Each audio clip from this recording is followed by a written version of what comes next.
बोले श्री गुरु जम्बेश्वर भगवान की जय। श्री विष्णु भगवान की जय। सभी सज्जनों को राम राम। आइए तो आज पाठ करते हैं कि गुरु महाराज ने कैसे अनेक अनेक जातियों को विष्णोई बनाया।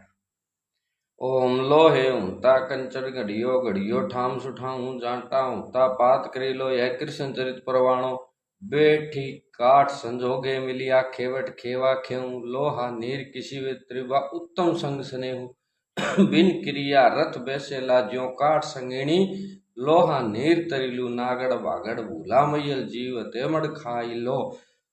व्याख्या ओम लोहे ऊंता कंचन घड़ियो।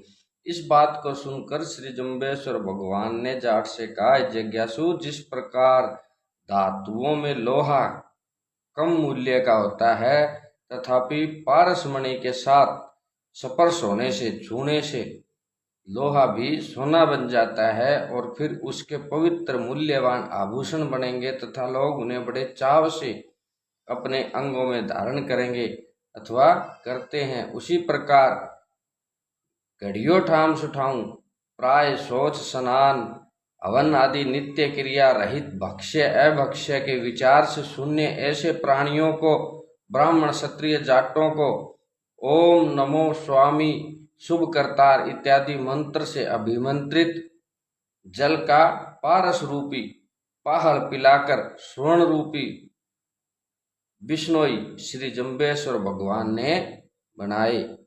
जाटा ऊंता पात करीलो यह कृष्ण चरित परवाणो।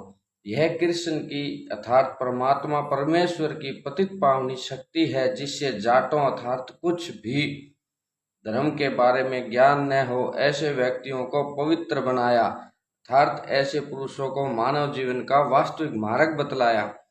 बेड़ी काठ संजोगे मिलिया खेवट खेवा खेऊ। जैसे उत्तम खेवट या नौका चालक हो तो काठ से भी बड़ी नाव में लोहे की बेड़ी को डालकर जल से पार कर सकता है। लोहा नीर किसी भी दरिया, लोहा जल पर कैसे तैर सकता है।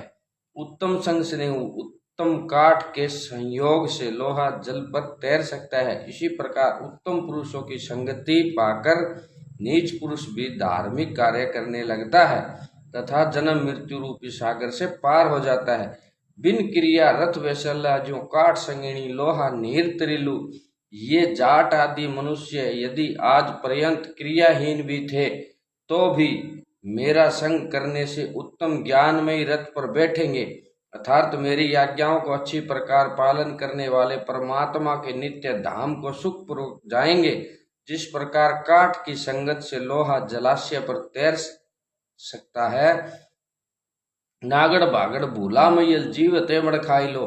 नंगे अर्थात वस्त्र त्यागी भांग धतूरा सुल्फा गांजा चरस आदि नशों का पालन करने वाले, अपने स्वधर्म को भूले हुए पृथ्वी पर जीवों को मारकर उनकी मिट्टी को भक्षण करने वाले अधम जन भी श्री परम पिता परमेश्वर कृष्ण की परम कृपा हो तो सतोपदेश के द्वारा भव सागर से पार हो सकते हैं।